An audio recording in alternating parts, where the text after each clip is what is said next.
Début décembre 2025, un chiffre a secoué les habitudes économiques du Burkina Faso.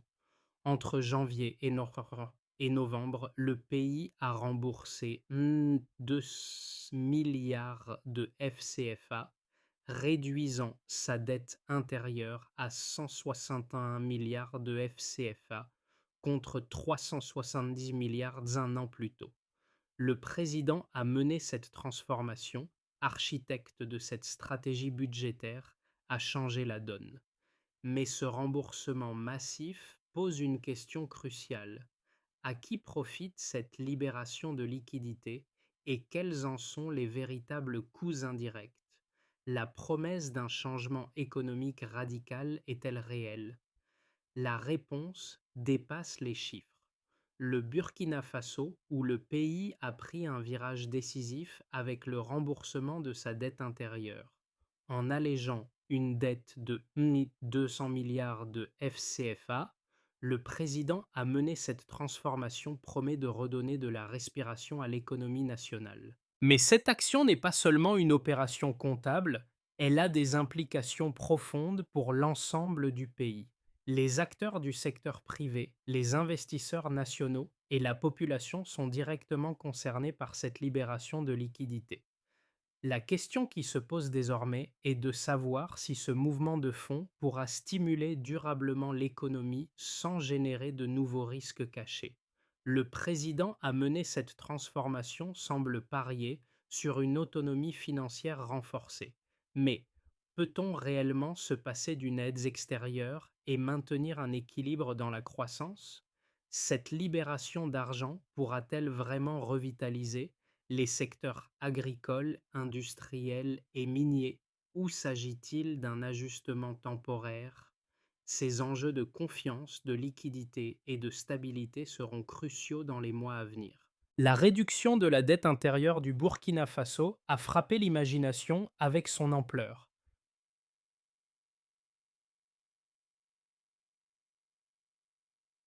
200 milliards de FCFA remboursés en moins d'un an. Cette initiative, présentée après un conseil des ministres le 4 décembre 2025, a permis de ramener l'encours de la dette intérieure à seulement 161 milliards de FCFA contre 300 milliards un an plus tôt. Une baisse significative qui, selon les autorités, devrait alléger la pression sur l'économie et stimuler la croissance. Mais cette annonce, bien qu'impressionnante, cache des enjeux beaucoup plus complexes. L'objectif affiché de le président à mener cette transformation est de rééquilibrer les finances publiques sans dépendre des emprunts extérieurs, en misant sur des ressources internes comme l'agriculture, l'industrie et le secteur minier. Cette stratégie budgétaire, décrite comme globale et décisive, repose sur la discipline, la réduction des dépenses non essentielles et une meilleure mobilisation des recettes internes. Pour le gouvernement, il s'agit de maintenir une stabilité macroéconomique sans recourir à des emprunts étrangers, une approche qui devrait renforcer la confiance des investisseurs nationaux et atténuer la pression sur les taux d'intérêt locaux. Cependant, la question demeure, ce modèle peut-il réellement fonctionner à long terme? Le texte met en évidence les risques d'une dépendance accrue à ses sources internes, qui pourraient se révéler fragiles face à des conditions extérieures instables.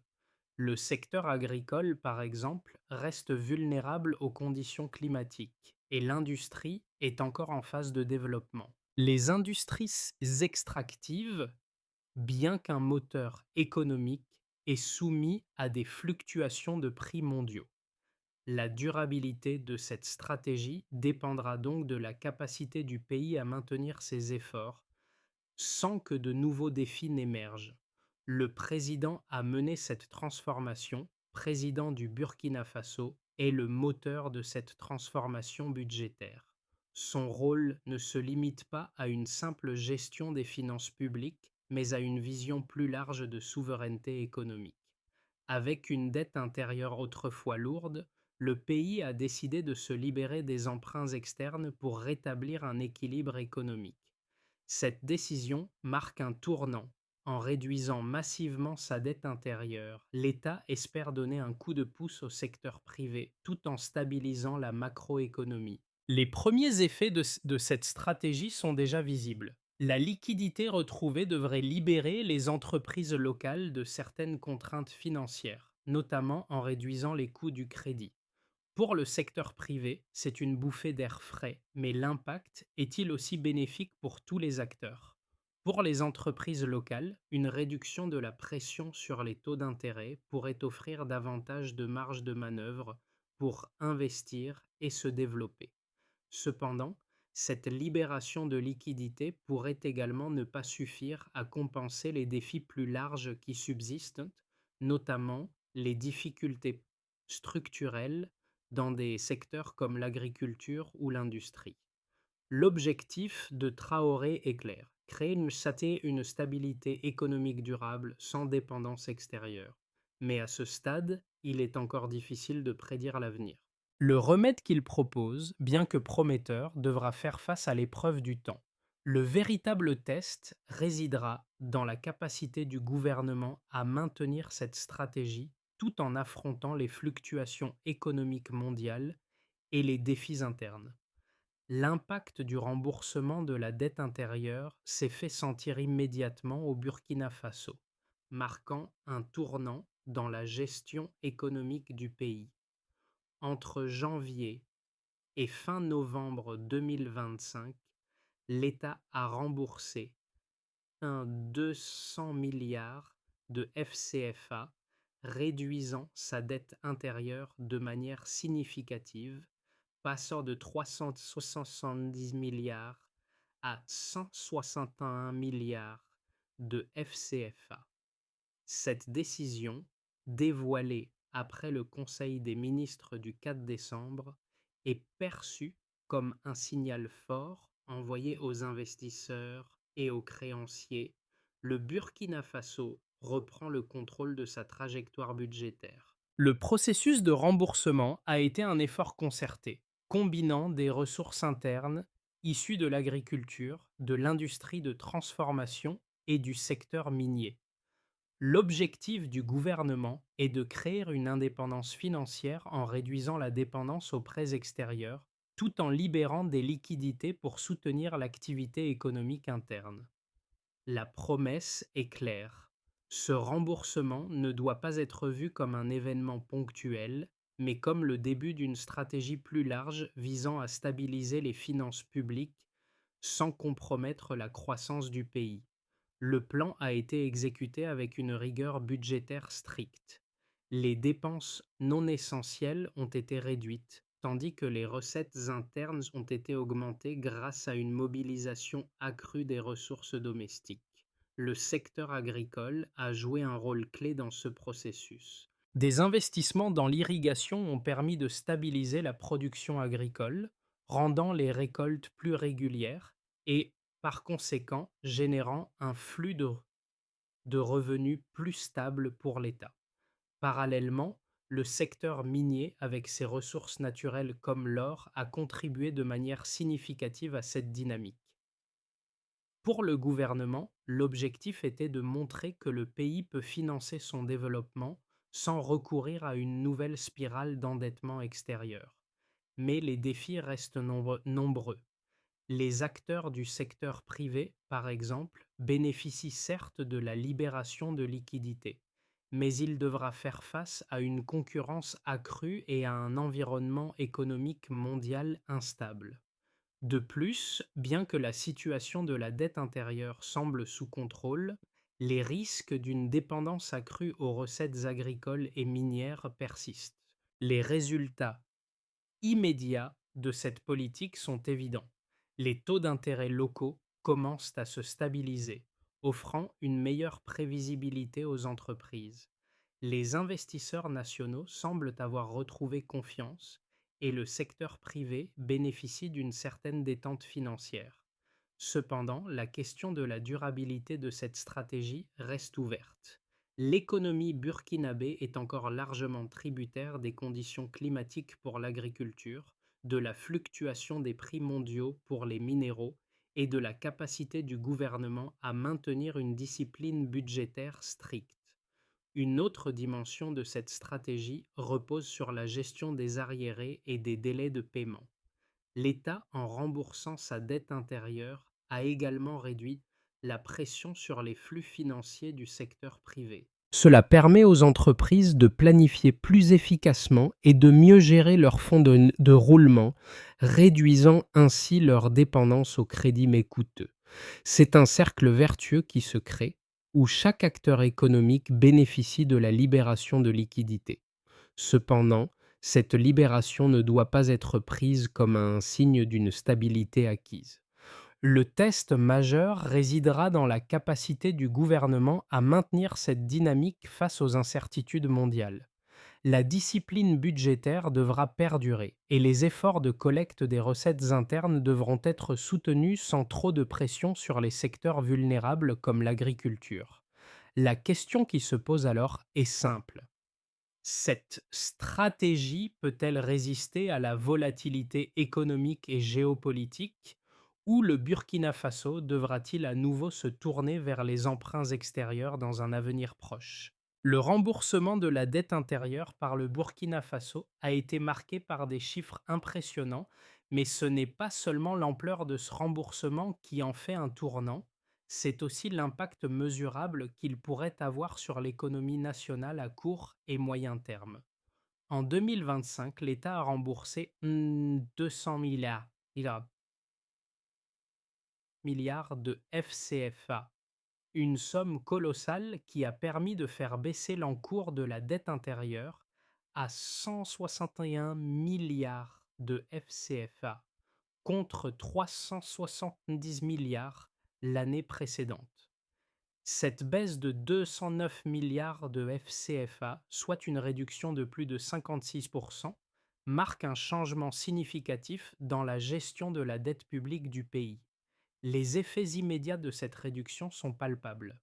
Selon les données disponibles, la liquidité dans l'économie a connu un véritable redémarrage. Les prévisions montrent que les taux d'intérêt locaux ont baissé, avec une réduction estimée de 3 à 4 points de base sur les crédits bancaires. Cette détente des taux a été ressentie principalement dans le secteur privé, où les entreprises ont vu une amélioration de leur capacité à financer leurs opérations. Cela s'est traduit par une réduction des coûts de financement, particulièrement pour les petites et moyennes entreprises, PME, qui sont souvent les plus vulnérables aux fluctuations des taux d'intérêt. En outre, la confiance des investisseurs nationaux s'est également renforcée. Selon les experts du secteur financier, la réduction de la dette intérieure et la stabilité financière qui en découle ont eu un effet positif sur le marché boursier local, avec une augmentation de 12% des investissements domestiques au cours du dernier trimestre de 2025. Cet afflux de capitaux nationaux témoigne de la crédibilité croissante du Burkina Faso en tant que destination d'investissement, notamment dans les secteurs miniers et agricoles. Pourtant, ce n'est pas seulement le secteur privé qui bénéficie de cette libération de liquidités. Le secteur public, en particulier les collectivités locales et les ministères, a également vu des améliorations. La réduction de la dette intérieure a permis de libérer des ressources qui étaient auparavant consacrées au paiement de la dette, offrant ainsi plus de marge de manœuvre pour les investissements publics. Des projets d'infrastructure, notamment dans l'agriculture et l'industrie, ont été lancés grâce à ces fonds redistribués. Une autre donnée intéressante est l'impact sur l'agriculture, un secteur clé de l'économie burkinabé. Grâce à l'amélioration des recettes fiscales générées par l'agriculture, en partie due à l'augmentation des volumes produits grâce à des investissements dans l'irrigation et les infrastructures agricoles, l'État prévoit une augmentation de 15% des rendements agricoles en 2025. Cette augmentation devrait non seulement assurer une stabilité alimentaire, mais aussi renforcer les bases fiscales du pays, rendant les finances publiques encore plus solides. Cependant, les bénéfices de cette politique doivent être évalués sur le long terme. Bien que les chiffres à court terme soient encourageants, la durabilité de cette stratégie dépendra largement de la capacité à maintenir ces progrès sans créer de nouvelles vulnérabilités. Par exemple, le secteur minier, qui a largement contribué à l'augmentation des recettes internes, reste soumis aux fluctuations des prix mondiaux des matières premières. Une baisse des prix de l'or ou d'autres minéraux pourrait affecter la capacité du pays à maintenir son rythme de remboursement de la dette sans recourir à de nouvelles formes d'endettement. Le remboursement de la dette intérieure par le Burkina Faso soulève des questions cruciales sur la durabilité de la stratégie mise en place par le président à mener cette transformation. D'un côté, il est clair que la réduction de la dette intérieure et l'amélioration de la liquidité ont eu des effets immédiats positifs. La baisse des taux d'intérêt, l'augmentation de la confiance des investisseurs et la libération de ressources pour le secteur public et privé.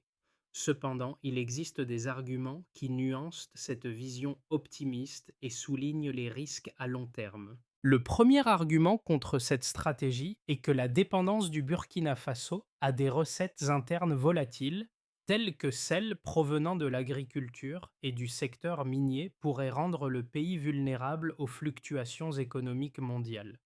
Si les prix des matières premières chutent ou si la production agricole est affectée par des conditions climatiques extrêmes, la capacité du pays à maintenir cette dynamique de réduction de la dette pourrait être gravement compromise.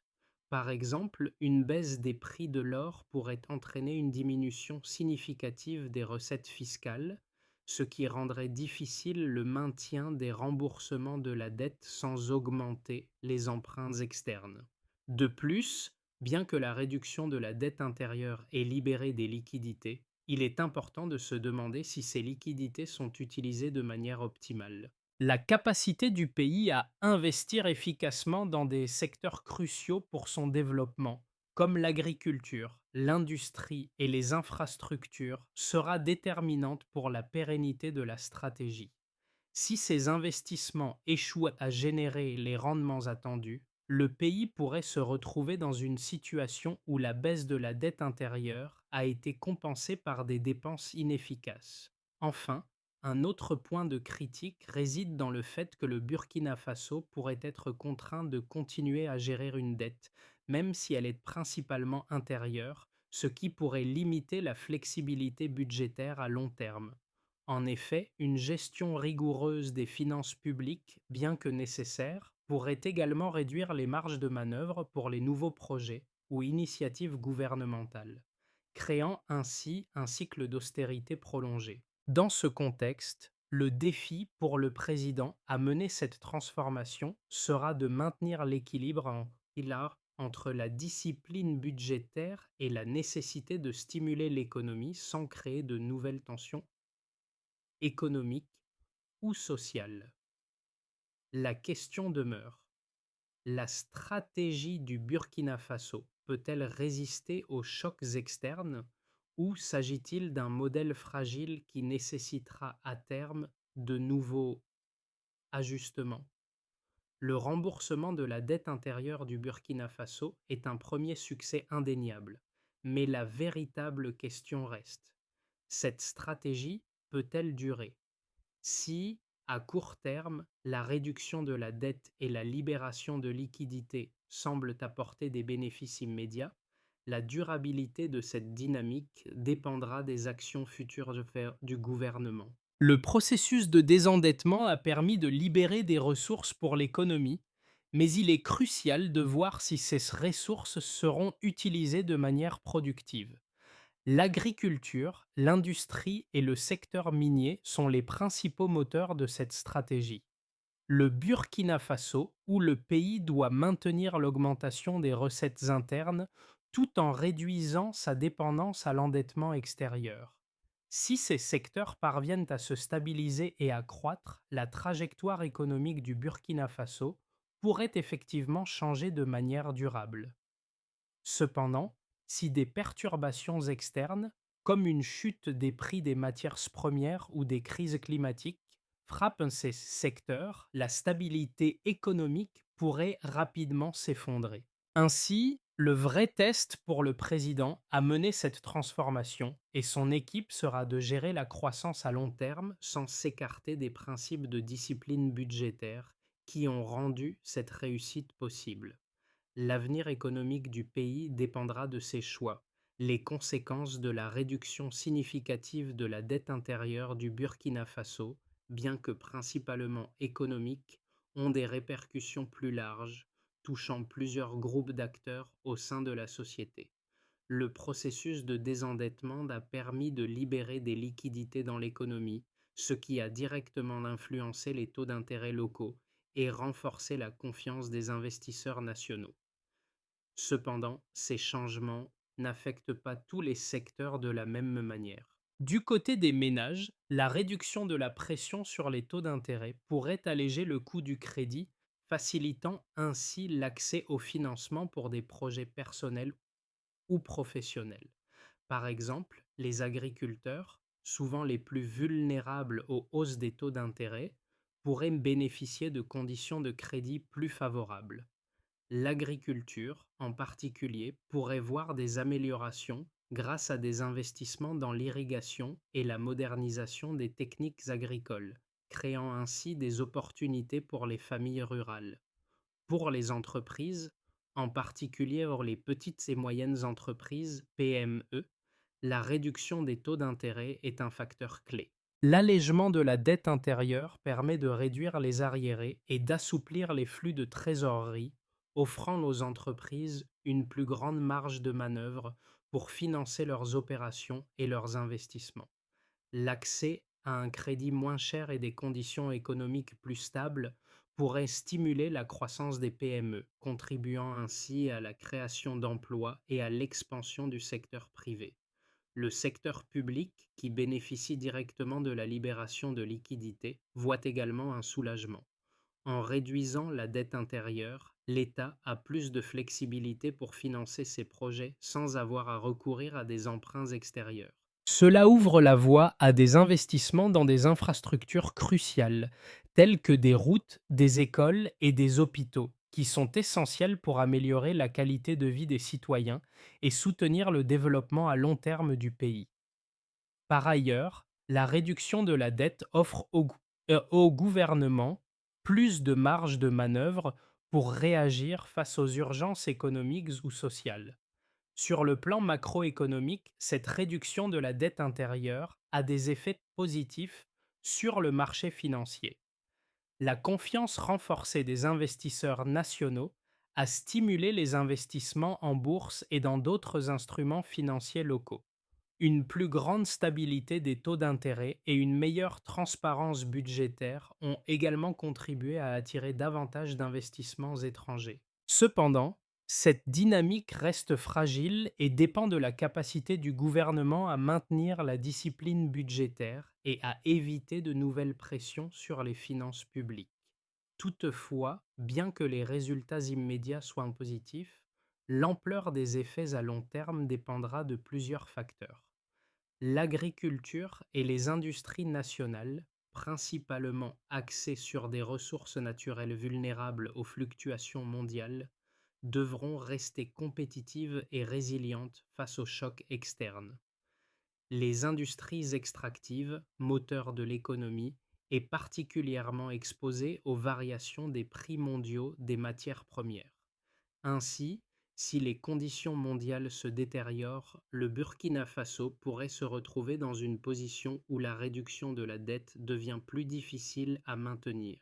En somme, bien que la réduction de la dette intérieure ait apporté des avantages immédiats, la question de sa durabilité à long terme reste ouverte.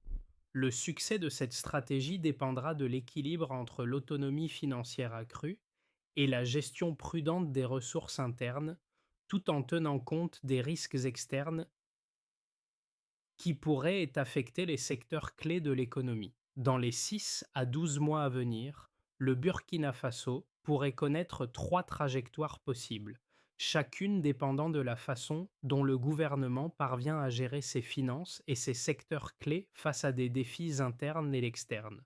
Ces trajectoires, bien que théoriques, permettent de mieux comprendre les implications de la réduction de la dette intérieure et de ses effets hmm, sur l'économie nationale. Scénario de continuité sous contrainte. Dans ce scénario, la discipline budgétaire se maintient et la réduction de la dette continue, mais dans un cadre plus contraignant. Les autorités en charge de la gestion économique parviennent à conserver une gestion rigoureuse des finances publiques, limitant les dépenses non essentielles et renforçant la collecte des recettes internes. Les secteurs agricoles et miniers continuent de contribuer à la croissance, mais à un rythme modéré. Les investissements dans l'irrigation et l'agriculture modernisée permettent une stabilité relative dans les recettes agricoles. Cependant, ce scénario suppose que l'environnement économique mondial reste stable et que le pays ne soit pas frappé par des crises externes majeures comme une chute des prix des matières premières. Dans ce cadre, l'économie burkinabé connaît une croissance modérée, mais la pression sur le gouvernement pour maintenir ses objectifs financiers reste forte. 2. Scénario d'accélération vertueuse. Ce scénario représente une trajectoire optimiste où le Burkina Faso réussit à tirer pleinement parti de ses ressources internes.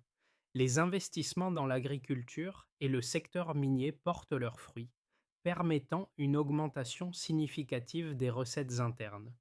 Les acteurs du secteur privé, grâce à la baisse des taux d'intérêt, prospèrent et créent davantage d'emplois. La confiance des investisseurs, tant nationaux qu'internationaux, se renforce, alimentant un cercle vertueux de croissance et de développement économique.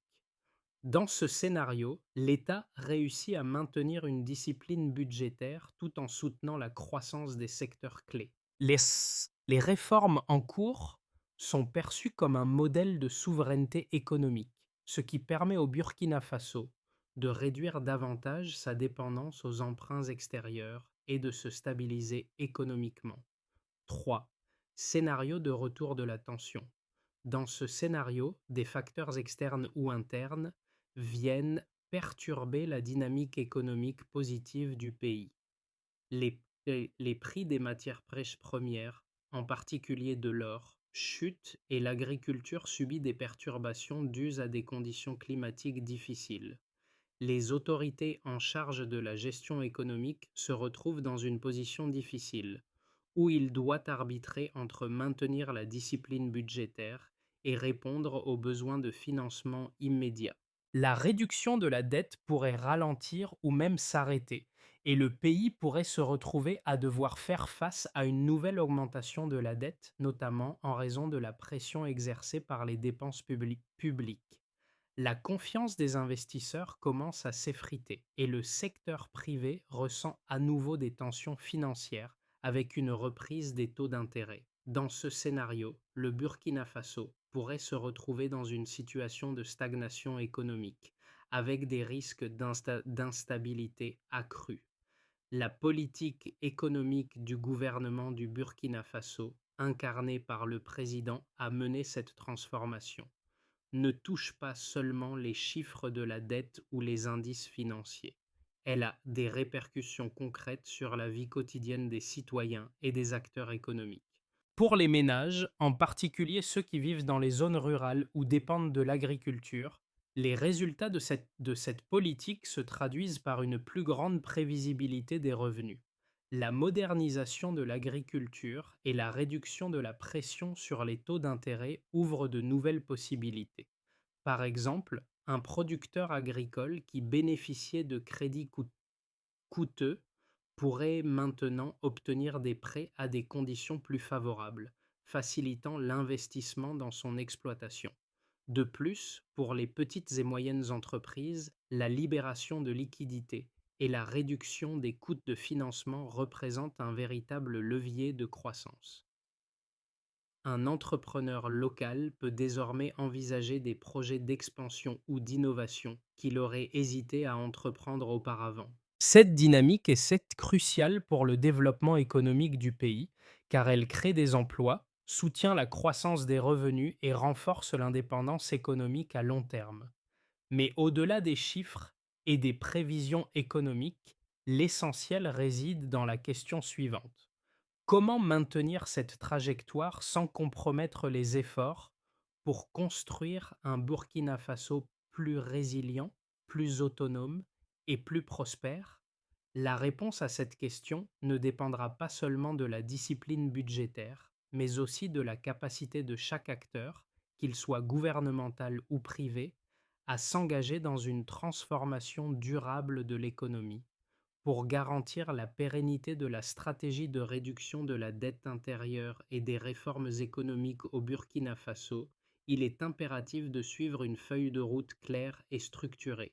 Voici les étapes clés qui devraient guider l'État dans cette trajectoire. 1. Renforcement de la collecte des recettes internes. Le premier axe de cette stratégie consiste à optimiser la collecte des recettes fiscales. Cela implique de moderniser le système fiscal, de lutter contre l'évasion fiscale et de diversifier les sources de revenus. Des réformes fiscales ciblées permettront de renforcer la base fiscale du pays et d'assurer une meilleure stabilité des finances publiques. 2. Soutien à l'agriculture et à l'industrie locale. L'agriculture, secteur clé de l'économie burkinabé, doit continuer à être modernisée. L'irrigation et les infrastructures agricoles doivent être renforcées pour améliorer la productivité et stabiliser les revenus. Parallèlement, l'industrie locale, notamment la transformation agroalimentaire, doit être soutenue pour créer des emplois et diversifier les sources de revenus. 3. Gestion rigoureuse des dépenses publiques. La réduction des dépenses non essentielles reste cruciale pour maintenir la discipline budgétaire. Il est important que l'État continue d'investir dans des projets stratégiques tout en évitant les dépenses dans la dette superflues qui risqueraient d'affaiblir les progrès réalisés jusqu'à présent. Une gestion rigoureuse des finances publiques permettra de maintenir la confiance des investisseurs et des partenaires internationaux. 4. Diversification des secteurs économiques. Les industries extractives, bien qu'importantes, ne doivent pas rester la seule source de revenus pour le pays. La diversification économique est essentielle pour réduire la vulnérabilité du Burkina Faso aux chocs externes. L'investissement dans de nouveaux secteurs tels que les technologies, les énergies renouvelables et le secteur des services pourrait renforcer la résilience économique à long terme. Au-delà des chiffres, des stratégies budgétaires et des réformes économiques, le véritable enjeu du Burkina Faso reste de maintenir cette dynamique sur le long terme. Le président a mené cette transformation, a amorcé un tournant, mais le défi réside dans la capacité à garder l'équilibre entre croissance économique et gestion de la dette. La libération de liquidités, la baisse des taux d'intérêt et la confiance renforcée des investisseurs sont des signes positifs, mais la durabilité de ces changements est conditionnée par des choix futurs cruciaux. Les réformes en cours ne doivent pas être perçues comme un simple ajustement temporaire. Le Burkina Faso, où le pays doit continuer à se transformer en profondeur en réinventant son modèle économique pour le rendre plus résilient aux chocs externes et plus inclusif pour ses citoyens. Le rôle de le président à mener cette transformation et de tous les acteurs économiques du pays sera déterminant dans cette quête. La question reste: cette trajectoire de transformation économique sera-t-elle suffisante pour garantir un avenir stable et prospère pour tous les Burkinabés? La réponse se trouve dans l'engagement constant, dans la volonté de maintenir une discipline financière tout en investissant dans l'avenir. Le Burkina Faso, où le pays se trouve à un carrefour décisif de son histoire économique. La stratégie de réduction de la dette intérieure initiée par le président a mené cette transformation marque une étape importante vers une souveraineté économique retrouvée. Cependant, pour que cette transformation soit durable, l'engagement de tous est nécessaire. Les citoyens, Les entreprises, les investisseurs et le gouvernement doivent tous jouer un rôle actif dans la mise en œuvre de ces réformes. Alors que le pays se dirige vers une nouvelle ère économique, il est essentiel que chacun comprenne les enjeux sous-jacents et participe à l'effort collectif. Les réformes mises en place ne sont pas seulement une question de chiffres, mais un processus qui affecte directement la vie quotidienne des Burkinabés. L'avenir de l'économie du pays dépend de l'adoption d'un modèle plus inclusif, plus stable et plus résilient. Quelles actions allez-vous entreprendre pour soutenir cette transformation? Comment, à votre échelle, pouvez-vous contribuer à construire un Burkina Faso plus fort et plus indépendant? Le chemin reste semé d'embûches, mais chaque étape franchie rapproche le pays d'un avenir prospère. Soyez acteur du changement.